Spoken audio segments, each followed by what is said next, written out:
Yeah, and where did that melting snow in the mountains go?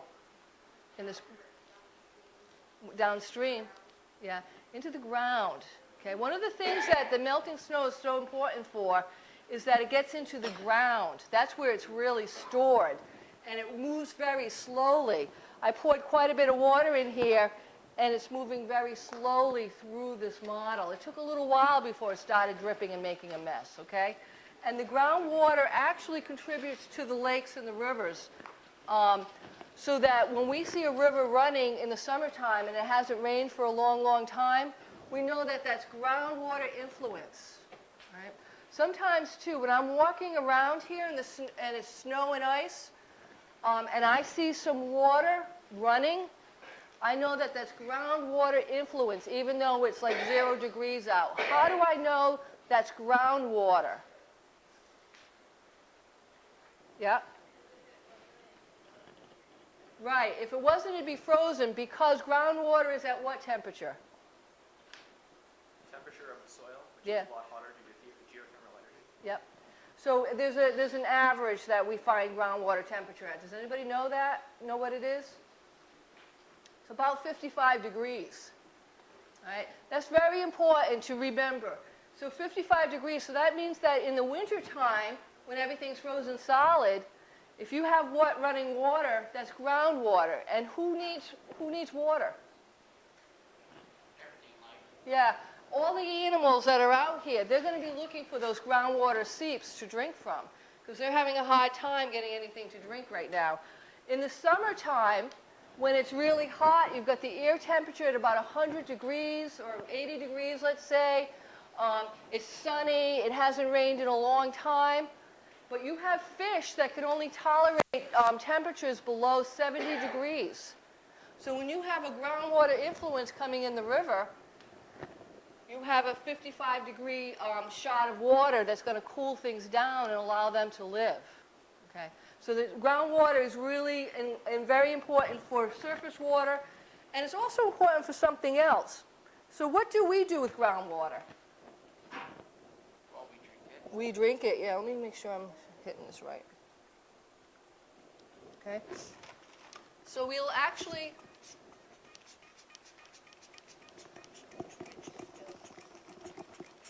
You know what? I need more water. Can you, Kim, can you fill that up for me? Yeah, the lake water. Unfortunately, this model, what it should show is that there's water in the lake from the ground. It doesn't always show that. Yeah, it's not saturated up. So, right. So I've got to get it more saturated.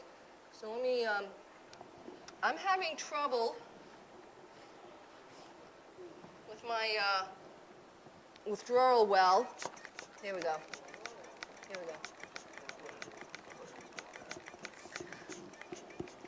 Thanks.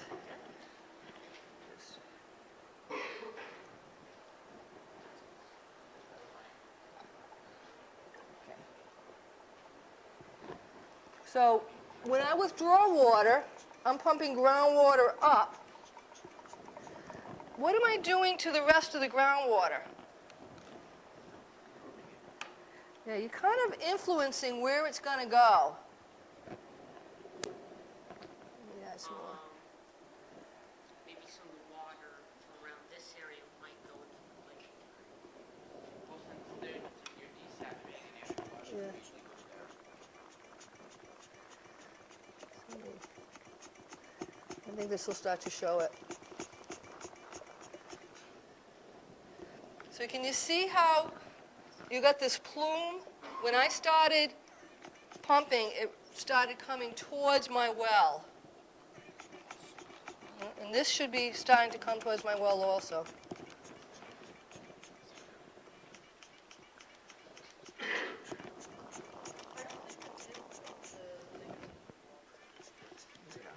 Yeah.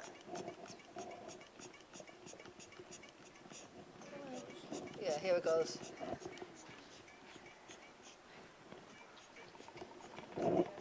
Yeah, so you can see how this is starting to come over towards here. This should eventually come right up into my well.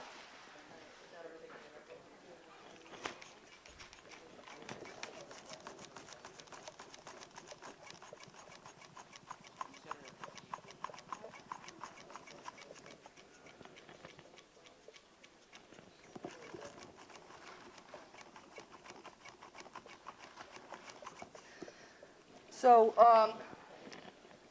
so the water in general, when it's moving through the ground, it's moving from a higher point to a lower point, even in the ground. However, in the ground, there are different types of structures that we can't always see or don't know that they're there. Sometimes there's these, so this right here, this top part is called an unconfined aquifer. Does anybody know what an aquifer is? It's one of those, it's kind of a natural feature, but it's important to human beings. It's something that normally wouldn't affect the natural environment, but it's important to us because it gives us access to water that we don't get from the surface water. So it's usually all the same size particles, sand or gravel, somehow in the ground, usually caused by glacier movement. And these particles allow water to get into the air spaces or pore spaces between them, and it kind of holds that water. The water kind of moves very slowly through the ground, and it kind of holds that water. And then when we stick a pump into it, stick a well into it, we can remove that water and use it for our purposes. And sometimes we're going down pretty far. There's a lot of old wells around here that are dug wells. They're just dug into the top of the groundwater.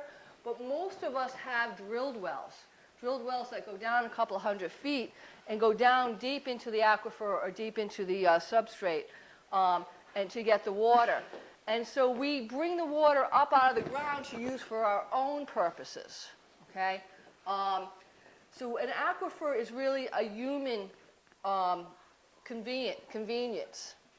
One of the places that's really famous for an aquifer is out in the Midwest. What is the hydrology out in the Midwest? What's the Corn. well, there's some corn. There's a lot of farming, but how much rainfall do they get? Not a lot. Yeah. And yet they have major cities, they have farming, they have golf courses. So these are built like on top of aquifers? These are built on top of a huge aquifer. What? Los Angeles. Olagala. Yeah. Olagala? Olagala. I always say it incorrectly. Olagala aquifer, which has been holding water for hundreds, if not thousands of years. And that allows people to build where they wouldn't normally be able to build. What happens when it runs out? That's the question that you guys are going to have to answer. Ship rainwater or abandon the city? Yeah. What happens when one runs out? Yeah. So groundwater allows people to irrigate. It allows people to live in places. It allows people to have industry in places that they might not normally. All right. So it's very important to human beings. It's important to the habitat to a certain extent, but really it's more important to us. And so it's one of those things, we don't see it, we don't really understand it, and yet all of us here are probably dependent on groundwater to some extent or another, especially for our farming. In the Wood-Pawcatuck watershed, everybody is on groundwater, including anybody who's on city water. Does anybody live down in South County, Washington County? Yeah. Where does your water come from?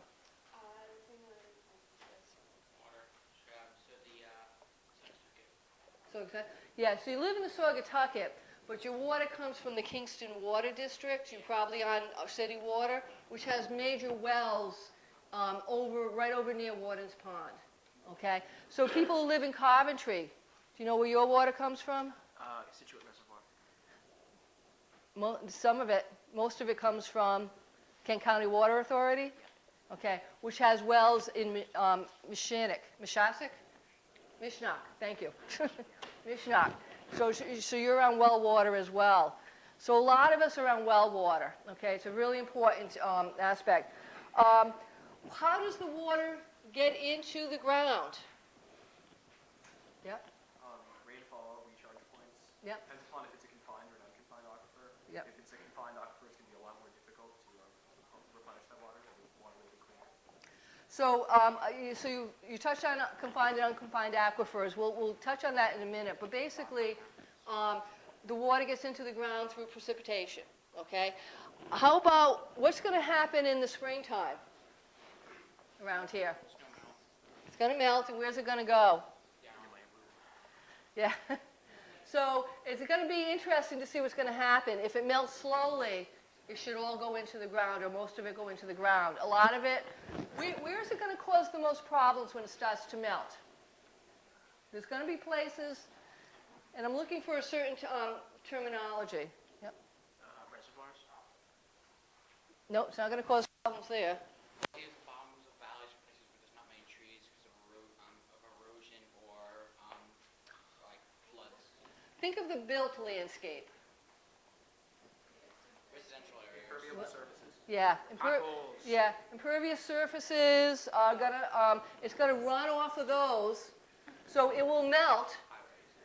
If it's on permeable surfaces, which this is a permeable surface, a lot of that out there is a permeable surface. It allows the water to infiltrate in. It'll probably continue to infiltrate in. Maybe be soggy, but it'll infiltrate in. On impervious surfaces, what's going to happen to it? It's going to run off. Somewhere else. Where is it going to run off? That somewhere else is really important. Where is that water going to run off into? So a lot of places it goes down drains and oftentimes can overwhelm the sewer systems of cities. Okay. So it goes down drains. Where does it go in from the drain? Ocean plant. Yeah. Rivers, lakes, and ponds, oceans, yep. It goes to a water body, basically.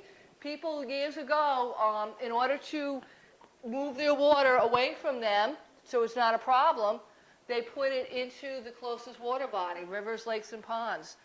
With the drains in the cities, they were often hooked up to the wastewater treatment plants. So when it wasn't raining, your wastewater treatment plant was functioning just fine. When it does rain, all of a sudden you get a lot of water into that wastewater treatment plant, not just from the toilets and the sinks and stuff like that, but now also from the streets. All of a sudden you've got a lot of water, and it can overwhelm the wastewater treatment plants and cause even more discharge into the rivers and oceans. Yep. I know Boston has this kind of dual system where, like, some parts of the city, the storm drains go to Boston Harbor or Massachusetts Bay, and others go to a wastewater treatment plant. Anything that goes to like the bay, it actually has like a large bronze plaque over it. So like I think that's like a semi-sustainable solution to like an issue. Yeah, it's semi-sustainable. It's cities have a lot of problems. Little Big Dig in Providence was just created to be able to increase the city capacity. Yeah. So what do they do with the Big Dig? What was the purpose of the Big Dig in Providence? An underground tunnel. So, Vastly increase the volume of the amount of water that can be stored prior to being treated. right. So it stores the water. That's the big Doesn't thing. really do anything with it. Just Yeah. So normally there's no water in it until it rains heavy, and then it's just a place to store the water so that it can be metered out very slowly. It is, yeah. Yeah, I've seen pictures. I haven't had the privilege of walking through it. That would be really cool. So what happens when we start to utilize our waterways for discharge? So sometimes I have to do this. And when we somehow put discharge into either the rivers, they basically go down to the ocean. If we start putting, say, burying pipes, burying oil drums, which has happened all the time, burying things, or there used to be injection wells. Some of the mills used to actually just take their discharge and inject it right into the ground.